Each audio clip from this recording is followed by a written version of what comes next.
Payne, and I wanted to finish my application by bringing you to my farm so that you can come and see what we're doing and what we're about here. So I want to introduce you to my family. I'm Josh. I'm Lauren. I'm Raina. And Ella. And then this is little Jacob. So together we work on the farm here to make sure that this farm can be sustainable for the future. We want to make sure that these kids, if they want, that they have both the farming opportunities and they have the soil opportunities to be able to farm. So when I talk to my neighbors, my answer for them is always, come and see my farm. Our cover crop's working, I say, come and see. When I talk to people from Kansas City, I always say, hey, come and see. Come and see what we're doing on the farm. And so I thought I'd bring you out here to show you what this is about.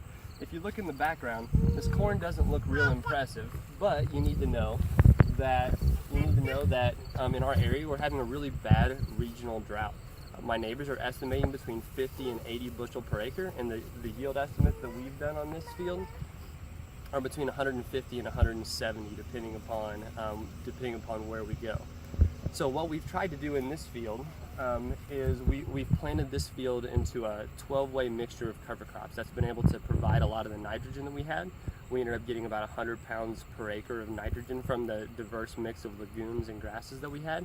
And it also has really conserved moisture. And this year, for the first year, we're really able to see the yield difference in the extreme drought that we've had.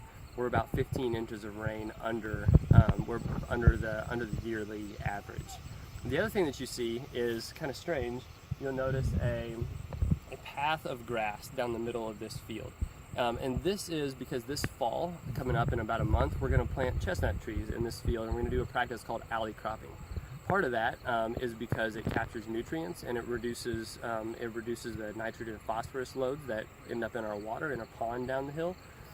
The other part of that is that I want to make sure that there's the money and the income stream available for my children in the future. So by alley cropping and by having chestnuts in between some of these acres, we're able to intersperse a high value crop with our commodity corn and soy that we're so used to growing. And so what I hope that I can then provide a living for my family who just disappeared into a cornfield somewhere. I hope I can help provide living without getting more acres. We call it on our farm, we call it getting bigger by getting smaller.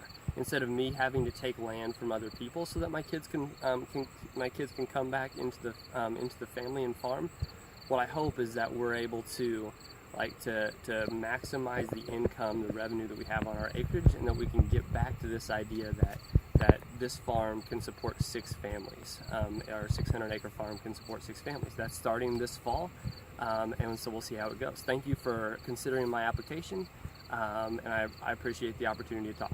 Thanks.